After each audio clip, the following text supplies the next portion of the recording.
Good evening. It's been close to a month since I did one of these. And in this last month, as in the months preceding, we have found more and more things out that simply do not match what we have been taught and have believed all our lives. And I'd like to talk about some of that. Now, there have been a couple of things that occurred that, while shocking, were predictable. Things where a lot of thinking people already thought, that's all fraudulent. For example, we learned that one of our two major political parties doesn't care about democracy or America, simply about being in power, and was willing to lie and mislead people to whatever degree they needed to in an attempt to retain power. Horrible, yes. Surprising, no. This month, in fact, within the last week, something has happened that I didn't expect, that I didn't foresee, that I couldn't imagine happening in this country. But it happened. And it proved that even when you're somewhat cynical and have a lot of education in a field, you will still miss or not expect important things. Earlier, well, it was last week from this date, but about a week ago, apparently this had been going on for months. However, there's a process in stock trading called shorting, where you buy shares, sort of, you borrow them, whatever. I've seen different people explain it in different ways. And you do this because you bet that the price will go down. And when it goes down, you sell those shares and pocket the profit, which cannot exceed 100%. Well, several huge hedge funds, headed by billionaires with mostly billionaire investors, were shorting a number of companies, one of which was GameStop. And I may not be as good at video games as some people are, but I love them. And you remember I was selling video and computer games before I worked for the college, when they were a lot more primitive than they are now. So I have some knowledge of the field. And frankly, brick and mortar stores have been going down. And so these hedge funds shorted as much stock as they could, which actually, by the way, exceeded the amount of stock that existed for the corporation. But they simply shorted it anyway, and there's a method to do that, which doesn't matter for this discussion. Well, a lot of people in Reddit, started in Reddit, it moved on, noticed that they were doing this. And basically, this type of operation can, under many circumstances, help put a company out of business. They saw they were doing this. They decided they weren't going to permit it. Small investors, thousands, tens of thousands, more than that, of small investors bought small amounts of stock in GameStop. They drove the price up. They drove the price up further. They kept driving the price up. Now, the problem for the shorters is, yeah, you can maximize profit at 100% on the downside if you short. But if that shorting fails and the price goes up, you can lose thousands of percent. Finally, last week, the biggest hedge funds that were part of this shorting group, that realistically, if we're honest, were trying to destroy GameStop for the profit for their billionaires, gave up. They lost billions of dollars, and contrary to the spin some people are trying to make, no, there weren't other hedge funds that made billions off the deal. No. So now the stock is artificially high, which of course is bull. Let me stop and not say the second half of that.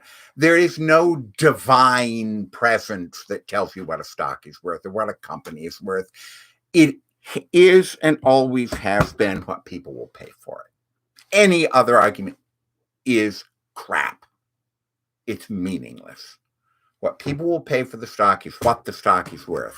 This is why in perfectly good economies, sometimes when there's a scare, companies can lose billions, hundreds of billions, across the stock market, even trillions of dollars in equity in days. Because none of that is real. It's a game. It's like gambling, but without actually having chips or any other cards, whatever. So, what happened? Did the capitalists and the right that advocates for freedom for the economy, did they celebrate this as a great victory for the free market? Which it is, if you believe in the free market, by the way. No. They immediately regulated so that simple, normal people like you and I, or even millionaires, no longer could do that and could never do it again. That was their reaction.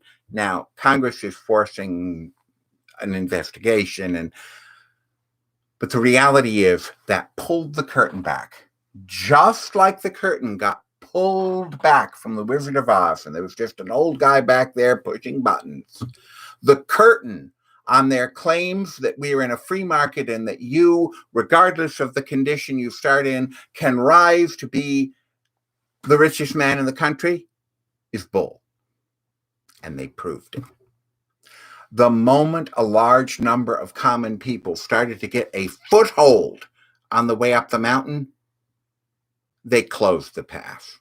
And any argument to the contrary is false. That's what they did. Now, will they get away with it? Maybe not right now, but the next time they can buy enough seats, they will.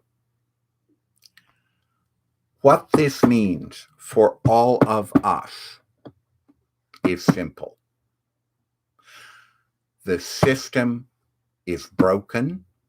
The people running this, if you believe in a free market or you believe in people, the system is broken.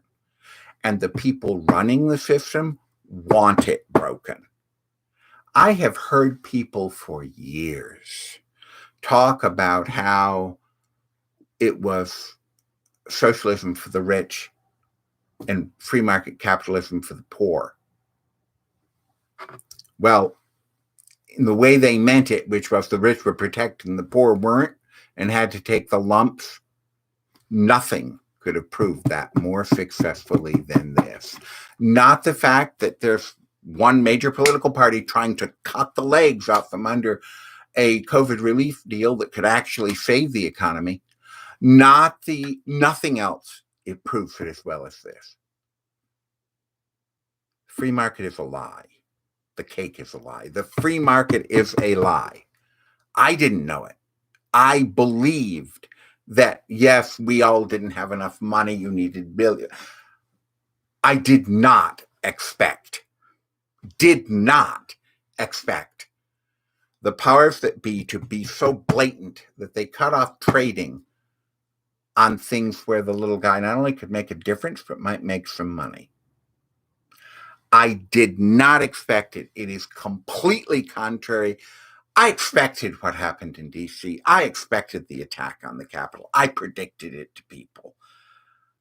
All that I expected because I know enough human nature to be able to say, oh, that's going to happen.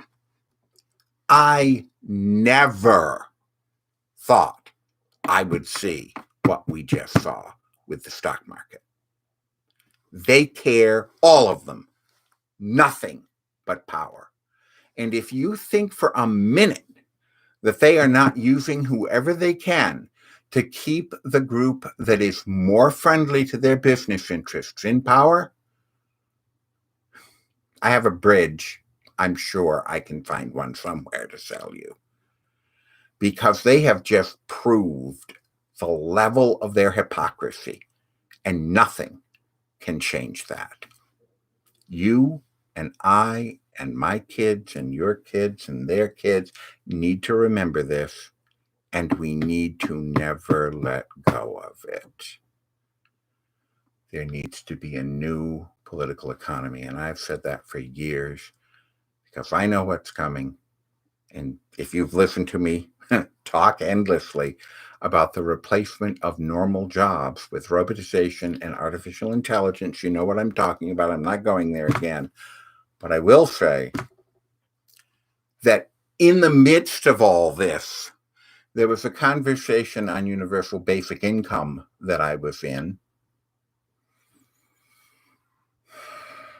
And one person in that conversation, who was probably the wealthiest person in the conversation, frankly, did not contest, because I laid out why it could work and why it was not an economy killer in detail. He didn't try to argue with my facts or my points. He said, that'll leave a lot of normal working class and middle class people wandering around with nothing to do. Wouldn't it be better to just allow the Malthusian solution? The very fact he said the Malthusian solution means he understood exactly what he was expressing. And of course, so did I. That's allowing all the common people to starve to death while using force, military, robotic, whatever, to prevent them from rising. He had no qualms about saying that in a discussion. None. Think about the two things together. Be well, and bye.